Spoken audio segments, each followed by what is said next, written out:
Yorker आयच्या unique खबरेन तुमचो yorker.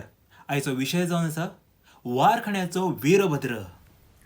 ढोल ताशांच्या आवाजात दिवली पेटवून तशेंच मांडार रांगोळी घालून सगळे तयार जाता.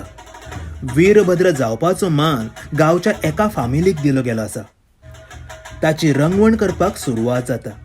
लाल रंगाचे भडकते कपडे, पायांत पैजणां, गळ्यात माळो, कानान कुंडला, माथ्याक मुकुट, अशा तरेन वीरभद्र तयार जाता आणि गांवच्या सीमेर वचून अदमासीक 12 वरांचेर उबो रावता.